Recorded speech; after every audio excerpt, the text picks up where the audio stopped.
남편이 아내를 서운하게 하면 그 감정이 평생 간다는 이야기가 있다.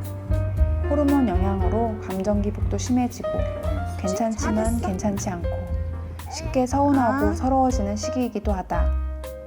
신혼 초에는 치열하게 참 많이 싸웠던 것 같은데 5년쯤 지나고부터는 연례 행사처럼 싸웠던 것 같고 조아 임신 소식을 알고는 어렵게 생긴 아이라 싸울 일이 없을 줄 알았는데 오산이었다.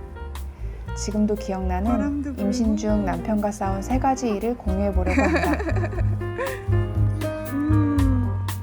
첫 번째는 니프티 검사였다. 이게 왜 싸울거리가 되느냐고? 결론부터 말하자면 나는 하려고 했고 남편은 하지 말자고 했기 때문이다. 난임병원을 졸업할 무렵 니프티라는 검사를 알게 됐다. 니프티는 기형아 선별검사로 필수는 아니지만 만 38세였던 나는 고령 산모, 그러니까 고위험군에 포함됐고 난임병원에서는 한번 생각해보라는 정도, 여성병원으로 옮긴 후에는 몇 번 권유를 받았다. 아기는 주수에 맞춰 잘 자라고 있었고 검진 갈 때마다 건강하다고 했지만 혹시 모르니 검사를 받아보는 게 좋겠다고 했다.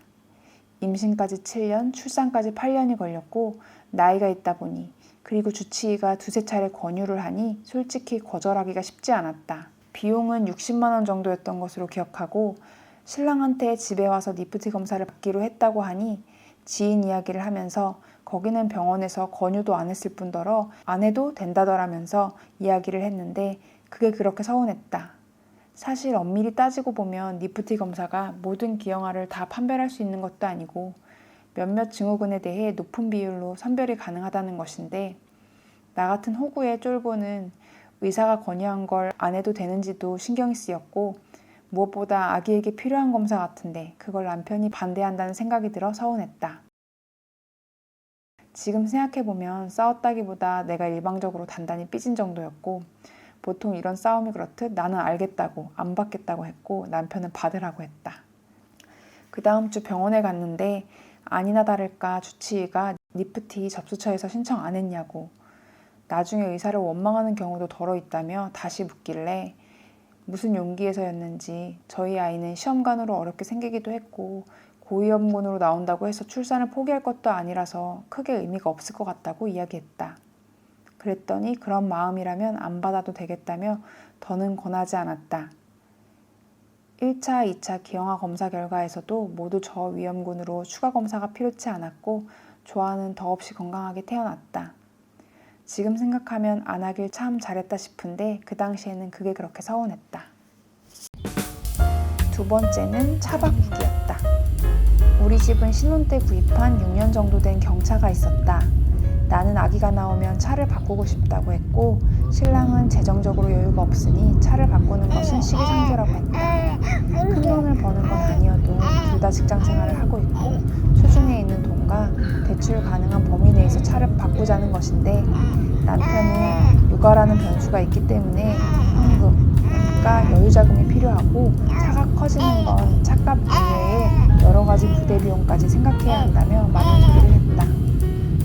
경차에서 조금 더 안전하고 넓은 차를 타고 싶은 게 내가 엄청 욕심 많고 큰 걸 바라는 사람이 된 것 같아서 서러웠지만 일단 2023년에는 차를 못 바꾸는구나 하고 체념했다. 문제는 아기를 낳고 카시트까지는 설치가 됐는데 유모차가 트렁크에 실리지 않아 앞좌석에 넣고 다니는 상황이었고 친정 시댁이 다 전라도라서 1년에 많지는 않아도 장거리 운전을 할 일들이 있었는데 그것도 아이를 데리고는 아예 엄두도 안 나는 상황. 시어머니가 올라오셔도 뒷자리 카시트 자리를 확보하느라 앞좌석은 최대한 당겨놔서 모시기도 애매한 상황들이 벌어졌다. 결국 아기 5개월쯤에 중고 SUV로 극적 타협을 했다.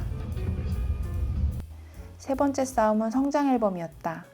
당시 여성병원과 연계된 스튜디오에서 만삭사진과 뉴본, 50일 촬영을 무료로 해준다고 했지만 세상에 공짜는 없는 법이니까 알아보니 성장 앨범을 계약하면 무료가 되는 거고 안 하면 일단 만삭사진 원본이 15만 원이었다. 또 결론만 말하자면 나는 하고 싶었고 신랑은 안 하고 싶어 했다.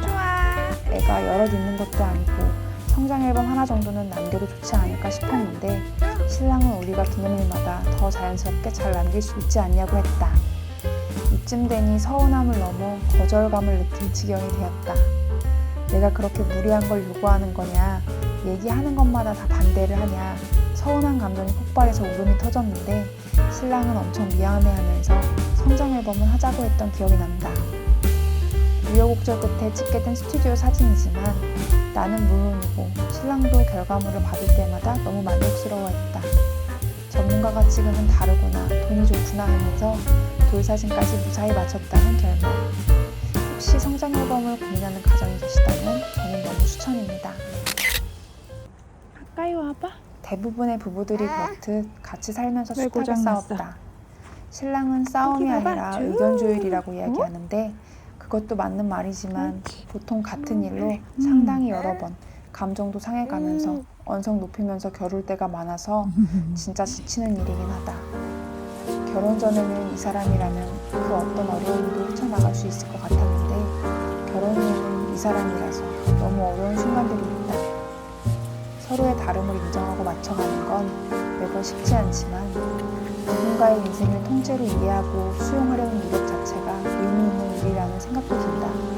반대로 누가 나를 이렇게 수용해 주려고 애쓰겠는가. 1년간 좋아하는 말 그대로 폭풍 성장을 했고 우리도 부모로서 한 뼘 정도 자라는 시간이었다. 나이 40에 더는 새로운 게 없을 줄 알았는데 둘만 살 때는 볼 수 없었던 서로의 모습도 보면서 신기하고 벅찬 순간이었다. 앞으로도 우리 부부는 많이 싸우겠지만 지금까지 그랬듯 서로 보완하면서 더 좋은 방향으로 나아갈 수 있기를 바란다.